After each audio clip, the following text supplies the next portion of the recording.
The Sports Drop. Football. Sport. Weekly. The Azteca, one of the most fearsome stadiums on the planet, 87,000 screaming Mexicans, 2,200 metres above sea level, and England, the same fragile England who nearly went out to DR Congo, have to walk into that stadium on Sunday and prove they belong in this World Cup. Will they bottle it, or will they finally do it on the biggest stage? This is the Sports Drop. Let's get something straight before we even talk about formations or tactics. The Estadio Azteca is not just a football ground, it's a fortress, it's a curse. And for England specifically, it is a haunted house. Mexico have played 10 World Cup games at that stadium across 3 separate tournaments, 1970, 1986, and now 2026. 10 games, 8 wins, 2 draws, 0 defeats, not a single loss, and not one. No team in the history of World Cup football has ever beaten Mexico at the Azteca, ever. And it is not just the results, it's the altitude. The stadium sits at over 2,200 metres above sea level. Your lungs work 30% harder just to breathe. Lactic acid builds faster. Players who've never experienced it before hit a wall they didn't know existed. It is a physiological advantage that no amount of preparation fully replicates. England have been to the Azteca in a World Cup before. 1986 quarter-final, a little Argentinian fella called Maradona jumped for a ball with Peter Shilton and put it in the net with his hand. The referee gave it. England lost 2-1. That is England's last World Cup memory at the Azteca. A handball, a robbery, a scar that never fully healed. The Azteca is not a neutral venue, it's a weapon. And Mexico, they are flying. 4 wins from their first 4 games, a national record. Never in their World Cup history have they won 4 on the spin. And not a single goal conceded across the entire tournament.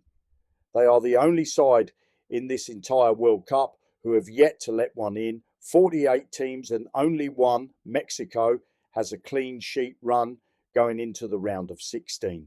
Their win over Ecuador in the round of 32 was clinical, 2-0.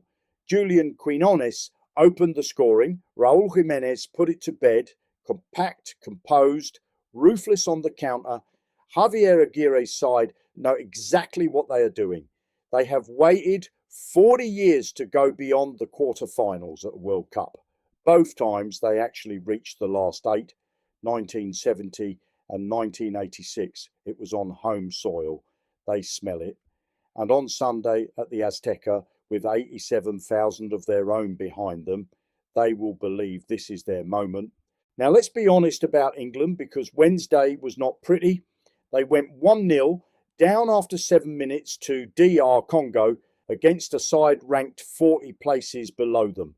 And for the first hour of that game, it looked like one of those nights, the kind England fans know all too well. Slow, flat, ponderous. They failed to register a single touch in Congo's box in the opening 22 minutes. Thomas Tuchel himself said it after the final whistle, and I quote, "England will need to be so much better if they are to go much further in this tournament." That is the manager publicly admitting that was not good enough. The right-back situation is unresolved. The midfield went missing, and for nearly 60 minutes, England looked like a side that had no idea how to break down a deep defensive block. But then came Harry Kane. 75th minute, header, 86th minute, right foot into the top corner. 2 goals in the final 15 minutes to drag England through. Kane is now on 13 World Cup goals, equal with Just Fontaine, 6th on the all-time list. He has passed Pelé.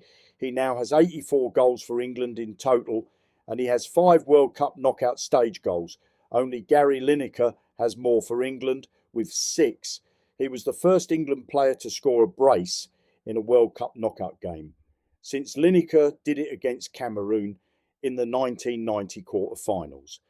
The question is not whether Kane is good enough. The question is, can he do it again at altitude in that stadium with 11 Mexican players and 87,000 fans trying to stop him? Because one man cannot do this alone. So will England bottle it at the Azteca? Here is the case for yes. Mexico have never lost a World Cup game at that ground, never, in 3 tournaments. England go in there with a right back who struggled against DR Congo, a midfield that went missing for 60 minutes, and zero experience of playing at genuine altitude.